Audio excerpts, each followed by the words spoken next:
Ce matin-là, mon chien a refusé de venir à l'intérieur. Mon berger allemand était recroquevillé autour de quelque chose si petit. Il bougeait à peine dans la neige. Ce quelque chose était un louveteau gelé, et elle avait choisi le seuil de porte de mon chien comme son dernier morceau de chaleur ici dehors au bord de Bozeman. Montana, l'hiver ne crie pas. Il presse juste sur vous, silencieux et lourd, jusqu'à ce que vous remarquiez la façon dont la respiration pend dans l'air, et les pattes laissent de petites empreintes nettes qui se remplissent de glace. Je me tenais là dans l'embrasure ouverte, l'air chaud derrière mon dos, l'air froid sur mon visage, regardant mon chien faire quelque chose. Je ne l'avais jamais vu faire. Il aurait dû se précipiter, droit vers les clous de la cuisine cliquant sur le sol, sa queue battant les armoires comme tous les autres matins. Au lieu de cela, il était plié en un arc serré autour de ce petit corps tremblant, sa poitrine soufflante de petits nuages de vapeur sur elle. Au début, j'ai pensé que c'était un chiot perdu de le quartier, un errant qui avait erré trop loin d'une lumière de Porsche, puis j'ai vu la forme de sa tête, le museau étroit, les oreilles qui étaient juste un peu trop pointues. La fourrure grise et blanche poudrée de givre. Ce n'était pas un animal de compagnie disparu. C'était un louveteau assez petit pour tenir sous mon bras, allongé dans la neige, comme si le sol avait simplement pris toute sa force et ne la rendrait pas en arrière. Elle bougeait à peine quand je me suis approché, juste une petite contraction de sa patte, une respiration lente et tremblante qui sonnait plus comme un soupir qu'un combat. Le givre s'accrochait à ses moustaches et au bord de ses épaules, et pendant une seconde, je me suis honnêtement demandé combien de temps elle avait été là avant que mon chien ne la trouve. Il leva sa tête et me regarda, yeux clairs et stables, presque offensé que je prenne si longtemps à comprendre. Il n'a pas grogné, n'a pas tressailli, n'a pas essayé de la traîner loin. Il s'est juste rapproché, pressant son flanc plus fort contre elle, comme pour dire quoi que ce soit. Ceci, et elle est avec moi. Maintenant, je savais assez de choses sur la nature pour savoir ceci n'était pas mon monde à contrôler les loups. Appartiennent aux collines et aux lignes de bois, pas aux terrasses arrière et aux paillassons. Mais en regardant ce petit corps pressé dans le creux de la poitrine de mon chien qu'il était difficile de penser en termes de règles et de territoire. Si je fermais la porte, la maison resterait chaude. Le café sentirait le même, et le matin continuerait là-bas du mauvais côté du seuil. Elle avait peut-être 1 heure de chaleur restante en elle. Je ne savais pas si j'avais le droit d'interférer avec la façon dont la nature écrit ses histoires. Je savais juste que je ne pouvais pas me résoudre à me détourner de celle qui avait atterri sur mon seuil. Elle ne pesait presque rien quand je l'ai ramassée, juste un paquet de fourrure et d'air froid, et un battement de cœur. Je devais me pencher pour sentir. J'ai glissé un bras sous sa poitrine et un sous ses pattes, arrière à moitié m'attendant à des dents. Un claquement, quelques derniers éclairs d'instinct. Rien, sa tête s'est à peine inclinée vers moi. Respiration fine et calme contre mon poignet. Tandis que je la portais à l'intérieur près de la cheminée, j'ai étalé de vieilles serviettes, plié une lourde couverture, un nid peu profond, et les posé aussi doucement que je savais faire la chaleur du feu. Nous avons atteint par vagues, transformant le givre sur sa fourrure en de minuscules gouttes qui s'y sont accrochées. Un instant, puis ont disparu. Mon berger allemand a poussé passer moi sans hésitation, a tourné une fois et s'est plié juste contre elle. Il a rentré ses pattes serrées pour ne pas l'épingler, puis a étiré son cou sur son dos, respirant lentement et régulièrement le long de sa colonne vertébrale comme s'il essayait de partager chaque morceau de chaleur qu'il avait. J'ai attrapé mon téléphone et j'ai appelé le centre de réhabilitation de la faune le plus proche. Je leur ai dit qu'il y avait un louveteau sur mon tapis, qu'elle respirait mais froide, que je ne voulais pas faire la mauvaise chose. Ils m'ont guidé à travers cela, avec des voix calmes et entraînées. Pas d'eau chaude, pas de chaleur soudaine, petite gorgée si elle pouvait avaler juste du temps et une douce chaleur. J'ai posé un bol d'eau peu profond à proximité, plus pour plus tard que maintenant, et je me suis assis sur le sol à côté d'eux quand j'ai étendu la main pour poser une main légèrement le long de son flanc. Elle n'a pas bougé vers moi, elle a bougé vers lui, elle a pressé son nez dans sa poitrine, yeux serrés, fermés, comme c'était le seul endroit au monde qui avait du sens. Sa respiration était encore peu profonde, mais elle a commencé à suivre son rythme dedans et dedans, et dehors, comme si son corps empruntait son courage ainsi que sa chaleur. À un moment donné, elle s'est déplacée, juste assez pour regarder en haut. Ses yeux se sont ouverts énormes et ambrés et complètement sauvages, et pendant une seconde, ils ont rencontré les miens. C'était le moment où j'ai compris ceci n'était pas un chiot errant que je pouvais juste garder parce que mon cœur le voulait. Ceci était un morceau de la nature, allongé sur mon tapis, et quoi que ce soit qui s'est passé ensuite allait changer plus que mon matin. La première nuit a semblé plus longue que la plupart des hivers que j'ai vécus à travers la maison était sombre, sauf pour le feu, jetant une lumière douce sur les murs et transformant mon salon en une petite île de couleurs dans un monde gris. Dehors, le vent traînait le long du revêtement et faisait claquer les arbres. Ces bas sont agités que le Montana fait, quand il n'est pas sûr s'il a fini de neiger, à l'intérieur de mon chien, était allongé sur le tapis avec son menton reposant sur la petite courbe du dos du louveteau chaque fois qu'elle tressaillait dans son sommeil. Il ouvrait les yeux, la vérifiait, et puis les laissait se refermer à nouveau.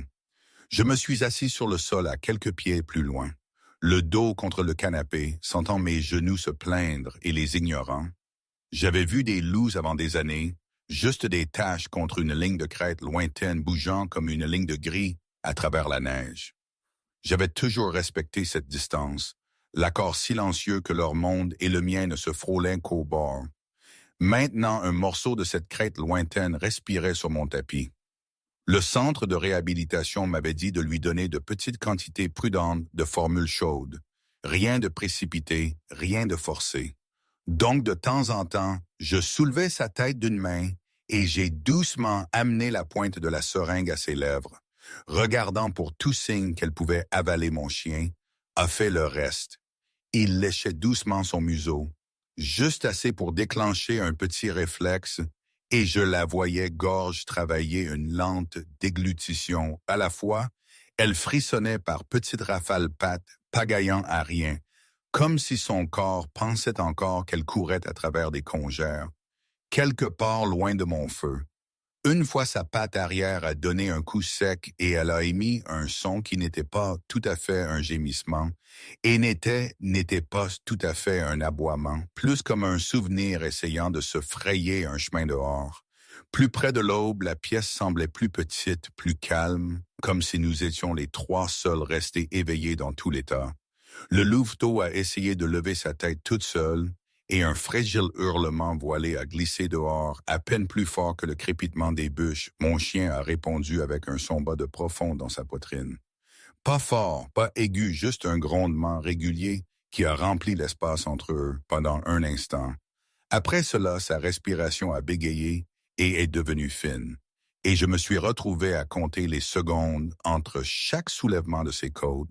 Puis elle a inspiré une longue respiration silencieuse qui semblait presque déterminée, et sans aucune aide de mes mains, elle s'est poussée plus près dans sa poitrine, et elle est restée là. Le matin est venu, mais elle est restée. Quand je me suis réveillé, le feu était réduit à des braises oranges, et mon salon sentait le chien chaud et la fumée de bois. Le petit loup n'était plus une boule gelée, elle était encore petite et tremblante, mais sa fourrure avait séché et quand elle a cligné des yeux vers moi, ses yeux étaient plus clairs, moins obscurcis par le froid et la peur. Rogan s'est étiré d'abord cette longue ondulation lente du nez à la queue. Attention à ne pas la déranger. Elle a essayé de le copier. Pattes glissant sur la serviette, patte arrière. Pas tout à fait sûr de quoi faire encore, il s'est ajusté sans réfléchir, se calant pour qu'elle puisse s'appuyer contre son épaule, pendant qu'elle cherchait comment se tenir debout. Mon téléphone a vibré sur la table. Il était le centre de réhabilitation qui rappelait. J'ai fait quelques pas en arrière, mais les ai gardés en vue. Mon nom est Grant. J'ai 52 ans et j'ai passé la majeure partie de ma vie à travailler avec des chiens, pas des loups. L'heure est jeudi et j'ai entendu ma propre voix stable mais fatiguée dans mes oreilles. Ils m'ont rappelé que ce n'était pas un animal de compagnie, que j'avais trouvée sur un parking de refuge. Gardez la manipulation au minimum, ils ont dit. Ne la câlinez pas, juste parce qu'elle est mignonne. Nourrissez-la correctement. Laissez-la se reposer. Laissez votre chien faire ce qu'il fait déjà. Et souvenez-vous, elle appartient à un monde qui n'est pas construit de canapés et tables basses quand j'ai raccroché et me suis retourné. Rogan avait déjà pris la leçon à cœur à sa manière. Il a doucement poussé son bol vers elle avec son nez et a attendu pendant qu'elle reniflait autour, comprenant ce qui était de la nourriture et ce qui n'était que l'odeur quand elle a marché droit dans sa gamelle avec les deux pattes. Avant, il ne l'a pas corrigé. Il a simplement bougé de côté. A donné un doux grondement d'avertissement quand elle a glissé trop près de la cheminée et ses oreilles se sont rabattues en arrière. En rapide excuse, toute la journée s'est passée comme ça, petites expériences, courtes siestes. Elle testant où sa patience se terminait et découvrant que ce n'était pas le cas. Pas avec elle ce soir-là, quand la lumière est devenue bleue et fine, je l'ai surprise assise près de la porte vitrée. Ne regardant pas le bol, son nez était incliné vers la ligne d'arbre au-delà de la cour-oreille, en avant complètement immobile, comme si elle écoutait une voix que seule elle pouvait entendre. Une semaine plus tard, elle était encore assez petite pour tenir entre mes mains. Mais le regard gelé était parti. Ses pattes avaient un peu plus de stabilité. Ses yeux étaient plus brillants. Elle ne se sentait plus comme une ombre. Tout le matin, j'ai ouvert la porte arrière et j'ai laissé le froid rouler dedans, à travers la cuisine seule. La cour ici est clôturée. Rien d'extraordinaire. Juste assez pour empêcher un curieux nez d'errer. Trop loin, la neige ne montait que jusqu'à mes bottes. Par plaques, pas les profondes congères des hautes terres. Rogan est sorti le premier comme il le faisait toujours, nez baissé, vérifiant son monde. Elle a hésité sur le seuil, pattes écartées, fixant tout ce blanc comme si cela allait l'engloutir. Puis elle s'est glissée sous lui, s'est pressée contre son ventre et a bougé avec lui, tandis qu'il marchait dans la cour pendant un temps. Elle n'était qu'un deuxième ensemble de pattes sous les siennes, une ombre collée à sa poitrine. Ça n'a pas duré. Il a donné un petit bond, presque comme une question, et puis est parti à un trot. Facile à travers la neige, elle a cligné des yeux, l'a regardé puis a fait un bond maladroit. Après lui, ses pieds ont percé droit à travers la croûte, et elle a disparu jusqu'à son ventre fixant le trou qu'elle avait fait, comme si la neige l'avait trahi quand elle s'est débrouillée pour sortir. Elle s'est secouée, a éternué une fois, puis a essayé encore. Cette fois, elle a chassé les flocons eux-mêmes, les claquants manquants, cubutant se relevant et en haut. Rogan a lu le moment et a fait tourner sa queue juste assez près pour qu'elle saute. Il l'a laissé l'attraper. Une fois, elle a laissé sentir cette petite victoire, puis a tiré loin et a trottiné un cercle lent pour qu'elle puisse suivre. Et sur un bon moment donné, ils ont tous les deux arrêté de respirer, vapeur soufflant de leur bouche, un petit nuage court. Elle s'est avancée à côté de lui et posé sa tête étroite sur sa patte avant et a émis un son qui était plus un hurlement que du vin-fin, mais sûr de lui. Il a glissé hors de moi avant que j'y pense facile. Lui ai-je dit sous ma respiration, « Tu es en sécurité. » Le nom s'est posé sur elle comme s'il l'avait attendu là tout le long plus tard quand les jeux étaient terminés et leurs traces avaient emmêlé la cour en un quart que seuls eux pouvaient lire. Je l'ai vu debout seul au coin le plus éloigné près de la clôture. Son nez était levé au vent d'oreille pointu, yeux fixés au-delà de la ligne de propriété vers la ligne sombre des arbres. Et pendant un moment, elle semblait moins comme un louveteau sur ma neige, et plus comme quelque chose qui appartenait aux collines derrière elle. Les jours ont commencé à se brouiller un peu après cela. Neige, café, porte arrière, 2 jeux de pattes, même rythme, détails différents. Lumi a grandi, mais elle est restée petite à côté de Rogan. Elle l'a copié presque image par image s'il s'asseyait. Elle s'asseyait s'il se secouait dehors, elle se secouait, envoyant un petit halo de neige autour elle, s'il se laissait tomber devant la cheminée. La nuit, elle se recroquevillait en la même forme, juste contre ses côtes. Parfois, je les attrapais tous les deux bâillant et synchronisation parfaite mâchoire large. Vos langues enroulées d'un grand chien et une petite ombre sauvage essayant sa vie comme un manteau emprunté. Mais il y avait des moments où ce manteau ne convenait pas. Tout à fait, de temps en temps, elle s'échappait de son côté et allait à la fenêtre. Elle se tenait là, nez touchant presque la vitre, respirant tout ce que le vent apportait des collines. Ses oreilles s'inclinaient vers des sons que je ne pouvais pas entendre. Sa corps entier se penchant dans un monde qui n'était pas le mien. J'ai rappelé le centre de réhabilitation, leur ai dit comment elle marchait, mangeait suivant mon chien, comment elle venait quand il venait et s'installait quand il s'installait. Ils ont écouté puis m'ont rappelé doucement ce qu'ils avaient dit avant. Elle est toujours un animal sauvage. Ils m'ont dit il y a une chance, si les choses vont bien, qu'elle puisse être réintroduite à sa propre espèce. Mais cela prend du temps prudent. Étape, pas de la transformer en nouveauté. Pas de prétendre qu'un loup est juste un différent genre de chien de maison.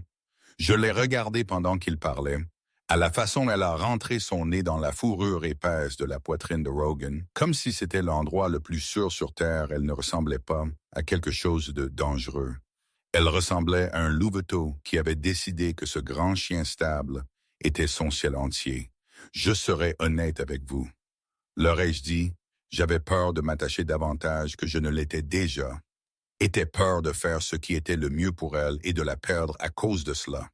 Peur de faire ce qui était le plus facile pour moi et de la décevoir à long terme. À l'autre bout de la ligne, ils ne m'ont pas pressé.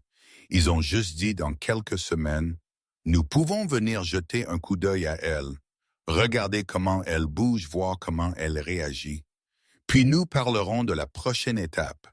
Quand j'ai raccroché la maison, se sentait la même feu dans le poêle clou sur le sol, deux animaux respirant sur le tapis, mais au fond de mon esprit, leurs mots étaient assis. Là, comme un minuteur silencieux, déjà en train de compter à rebours pour cette étrange petite famille, nous étions devenus le jour où le soleil a finalement réapparu. Ils étaient prêts pour plus que le jardin arrière. Le ciel est devenu ce bleu vif et clair que nous avons ici quand le froid est sec et honnête. La neige couvrait encore la majeure partie du sol. Mais le vent l'avait sculpté en basses vagues et des plaques d'herbe brune apparaissaient sur le champ ouvert derrière chez moi. J'ai attaché la laisse de Rogan pour la promenade dehors, plus pour la forme que n'importe quoi, et j'ai laissé Lumi trotter à ses côtés. Ses pattes étaient plus grandes, maintenant ses pas plus sûrs, mais elle vérifiait toujours avec lui, tous les quelques yards touchant son épaule avec son nez, comme si elle s'assurait que le monde n'avait pas trop changé quand nous avons atteint le champ. Je l'ai détaché et j'ai regardé tout son corps bouger. Il a baissé la tête, a inspiré une pleine bouffée d'air froid, puis a pris parti à une course facile et roulante à travers la neige. Lumi a hésité pendant un battement de cœur, puis a suivi ses premiers pas, était maladroit, pattes arrière, essayant de rattraper l'avant, mais l'élan a fait ce qu'il fait, toujours. Elle s'est étirée chassant sa queue, son ombre l'espace juste derrière ses talons. Ils ont parcouru le champ en grands arcs blancs, soulevant derrière eux, Rogan ajustant sa vitesse pour qu'elle puisse le rattraper. Chaque si souvent, quand il ralentissait, elle se jetait dans son flanc, rebondissait, et puis s'élançait en avant, comme si c'était elle qui menait. Je me suis juste tenu là, et j'ai regardé bottes plantées, mains dans mes poches, me sentant comme la créature la moins importante sur cette neige. Puis quelque chose a changé. Au milieu d'une course, Lumi s'est arrêtée. Net, tout son corps est devenu immobile, du nez à la queue. Elle a tourné sa tête vers la ligne d'arbre, dans la distance, narinée évasée, oreille fixée sur quelque chose que je ne pouvais pas voir ou entendre. Elle a pris 2 pas prudents vers les collines, pas joueuse cette fois. Pas maladroite, juste calme et concentrée comme si une corde à l'intérieur d'elle avait été tirée. Rogan a réagi avant que je ne puisse. Il a bougé pour se tenir devant elle, ne la poussant pas, ne claquant pas, juste plantant son corps entre elle et cette attraction lointaine.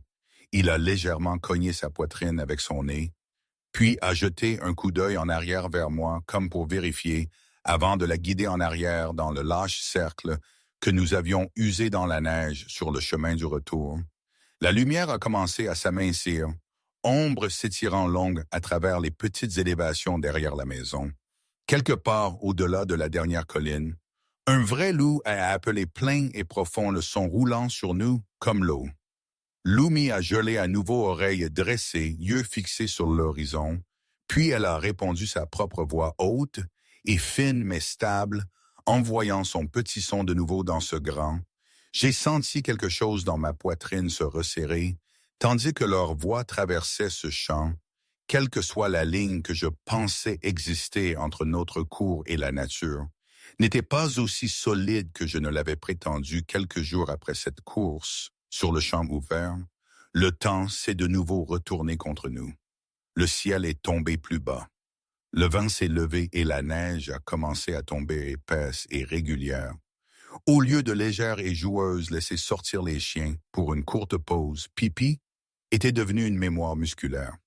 Ouvrir la porte arrière, sentir la ruée du froid, regarder Rogan Trotter, le premier Lumi collé à son côté cet après-midi, n'était pas différent. Au début, j'ai fait glisser la porte ouverte. Ils sont sortis, je me suis dit ce ne serait qu'une minute ou deux. Le vent est entré fort derrière eux, poussant le rideau et faisant claquer quelque chose près de la clôture. Je rinçais une tasse à l'évier quand je l'ai entendu. Pas un aboiement, pas un grognement. La voix de Rogan, haute et cassée, la façon dont il sonnait seulement quand quelque chose n'allait pas. Au moment où j'ai atteint la porte, la neige soufflait de côté. Une fine branche s'était cassée du vieux peuplier tombé jeu. Juste comme il fallait, contre la clôture pour pousser une planche hors de sa place, l'espace n'était pas grand, mais il était assez grand pour un petit corps déterminé. Rogan arpentait la lignaise au sol, gémissant comme si le son lui faisait mal de l'autre côté de cette planche tordue. Il y avait des traces fraîches dans la poudreuse plus petite que les siennes se dirigeant vers le blanc. Il m'a fallu une seconde de trop pour comprendre ce que je voyais. Puis mon estomac est tombé et j'étais déjà en train d'enfiler mes bottes. J'ai appelé son nom et il s'est arraché de la clôture et est tombé à côté de moi. Tandis que nous passions à travers la ouverture, la piste était facile à suivre, de minuscules empreintes pressées dans la neige fraîche, tressant entre la sauge et les broussailles. Toujours juste devant nous. À chaque pas que je faisais, je pouvais sentir ma peur courir une foulée devant mes bottes. Pas pour moi, mais pour le chien à mon côté, et la petite forme que nous chassions. Nous sommes arrivés au bord d'une petite ravine peu profonde, où la terre plongeait hors de vue, les traces allaient droit au bord et puis s'arrêtaient de quelque part d'en bas mince et déchiqueté et combattant le vent. J'ai entendu Lumi hurler une fois, puis le son fut coupé net, et la seule chose qui bougeait encore était la neige. J'ai doucement moi-même jusqu'au bord de la ravine, et j'ai regardé en bas. Elle était là, peut-être 10 pieds en dessous de nous, debout, gelée sur une bande de neige. Pas plus large que mon bras roche d'un côté, une pente lisse et glacée de l'autre, rien de solide en dessous. Elle, mais une longue glissade dans un creux plus profond. Elle ne saignait pas, elle n'était pas mutilée, elle était juste coincée. Muscles bloqués, pattes raidies comme si elle avait peur, même de respirer. Ses yeux étaient grands ouverts et fixés sur nous. Oreilles tremblantes, poitrine bougeant trop vite. Chaque instinct que j'avais à crier de descendre et de l'attraper, mais un regard à ce chute glissante m'a dit « Comment cette histoire pouvait finir si je faisais un mauvais mouvement ?» Rogan s'est approché de moi, poitrine haletante de la course et a regardé de moi à elle. Et de nouveau, ses ongles ont cliqué sur la roche, tandis qu'il bougeait, testant le bord facile. Lui ai-je dit plus pour moi-même que pour lui. Attends, il n'a pas attendu longtemps. Je lui ai donné un court commandement, celui que nous utilisons sur sentiers de randonnée, quand j'ai besoin qu'il aille en premier et me fasse confiance pour le soutenir haut. Il a remué une oreille, puis a commencé à descendre, plaçant chaque patte lentement, cherchant de l'adhérence. Pendant un instant, sa patte arrière a glissé de quelques pouces, envoyant de la poudreuse au-delà d'elle. Mais il s'est enfoncé et a tenu. Lumi a étiré son cou vers lui, puis a fait un pas hésitant vers lui, griffes raclant quand il l'a atteinte. Il a tourné son corps de côté, le se décontrebalançant entre roche et neige. Pour qu'elle ait quelque chose de solide sur quoi s'appuyer, elle s'est pressée contre son flanc tremblante et il a baissé sa tête sur ses épaules, comme il l'avait sur mon tapis de salon cette première nuit. « Allez vous deux, ai-je dit, tendant la main aussi loin que mon bras pouvait aller. Rogan a grimpé le premier muscle, se contractant, utilisant les petites bosses dans la roche pour pousser vers le haut, jusqu'à ce que je puisse attraper son collier et lui donner juste assez de traction, tandis qu'il bougeait. Lumi s'est débrouillé juste derrière lui, patte avant cherchant patte arrière, glissant, mais gardant toujours une partie d'elle contre lui, comme il était la seule échelle qu'elle faisait confiance. J'ai attrapé une poignée de fourrure épaisse à l'arrière de son cou et a aidé à soulever ce dernier petit bouqueur, battant plus fort qu'il n'aurait dû à mon âge. Quand tous les trois nous étions enfin de retour sur un sol plat, je me suis assis là où j'étais et j'ai laissé le monde tourner pendant une seconde. Lumi n'a pas regardé en arrière la ravine et elle n'a pas regardé les arbres. Elle a pressé tout son corps dans la poitrine de Rogan et elle est restée là comme si elle avait su tout le long exactement quelle meute elle essayait de rejoindre. Le lendemain matin, 2 camions du centre de la faune se sont garés dans mon allée. Nous les avons laissés entrer selon les conditions de Lumi. Pas de laisse, pas de traînée, pas de mise au coin. Elle est restée près de Rogan au début côte frôlant, son flanc suivant chaque nouvelle paire de bottes. Quand une des femmes s'est agenouillée et a tendu une main gantée, Lumi n'a pas fui. Elle a levé les yeux vers Rogan, a attendu son calme, puis a avancé juste assez pour renifler. Ils ont vérifié sa condition physique dans lieu Pat, tout en regardant comment elle bougeait autour de lui. Tant qu'il est ici, elle est plus courageuse, l'une d'elles a dit doucement. Elle n'avait pas tort. Nous nous sommes assis à ma table de cuisine après, tandis que les 2 d'entre eux étaient allongés sur le tapis, comme s'ils avaient fait cela toute leur vie. Je me suis préparé pour le discours que je redoutais. Au lieu de cela, ils m'ont surpris. Ils ont parlé de construire un approprié enclos spacieux sur ma terre, quelque chose de sûr et sécurisé, licencié et supervisé par le centre. Un endroit où Lumi pourrait vivre comme partie de notre petite meute, sans être transformé en un accessoire ou un animal de compagnie, et sans devenir un problème pour les loups sauvages qui appartiennent encore à ces collines. Je n'ai pas caché combien de soulagement m'a traversé, sachant que ce qu'ils ont vu entre Rogan et Lumi n'était pas une erreur, mais une chance d'aider et enlever un poids de ma poitrine que je portais depuis ce premier matin à la porte ce soir-là pendant que je nettoyais les gamelles. Mon téléphone a sonné à nouveau le refuge où je fais du bénévolat. Avec une faveur à demander, ils avaient un chiot sauvé là-bas mal secoué, ne laissant personne s'approcher. Pourrais-je le prendre un moment juste, jusqu'à ce qu'il apprenne que le monde n'était pas que dents et bruit? J'ai regardé Rogan et Lumi pressés ensemble sur le tapis, et j'ai réalisé que le meilleur guérisseur dans cette maison ne marchait pas sur 2 pattes. Du tout à l'ont amené dans une caisse empruntée par une soirée froide. Il était petit plus jeune que Lumi n'avait été, et tremblant si fort le métal cliquetait. Chaque fois qu'il bougeait, quand j'ai ouvert la porte, il s'est enfui devant moi et s'est calé dans le coin le plus étroit du couloir. Yeux énormes, côte battant sous sa peau. Chaque fois que je déplaçais mon poids, son regard s'est tourné vers moi. Chaque son dans la maison semblait trop pour lui. Rogan l'a vu en premier. Bien sûr, il se tenait à quelques yards, tête basse, queue immobile, donnant au petit gars de l'espace la façon dont un vieux professeur donne à un étudiant effrayé de l'espace pour respirer. Lumi les a regardés tous les 2 pendant une seconde. J'ai revu le louveteau de mon seuil, celui qui avait choisi la neige, comme son dernier morceau de chaleur. Puis elle a fait quelque chose que je n'oublierai jamais. Elle a marché vers lui lentement. Une patte à la fois corps, lâche pas raide, elle s'est abaissée jusqu'à ce qu'elle soit légèrement plus petite que lui. Elle n'a pas regardé dans ses yeux, ne l'a pas bousculé, elle a juste étiré son nez en avant et a touché son épaule avec le plus léger effleurement de fourrure, de la même manière que Rogan avait une fois touché la sienne sur mon tapis. Le tremblement ne s'est pas arrêté d'un coup, mais il a changé, ses respirations sont devenues un peu plus longues. Il a fait un pas incertain vers elle, puis un autre. En quelques minutes, il était pressé le long de son flanc volant de la chaleur. La façon dont elle avait eu une fois, tandis que Rogan était allongé à proximité, gardant une veille silencieuse assis là sur le sol.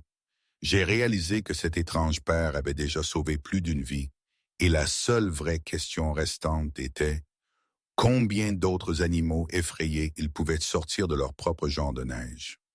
Certaines nuits, quand la maison devient finalement silencieuse, j'éteins la télé et m'assois sur le sol et les regarde juste, l'humide étiré le long de la poitrine de Rogan, le plus récent chiot sauvé blotti en sécurité entre leurs pattes, respirant lentement et profondément, comme il croit enfin que rien de mal ne va arriver dans les 5 prochaines minutes depuis ce matin d'hiver.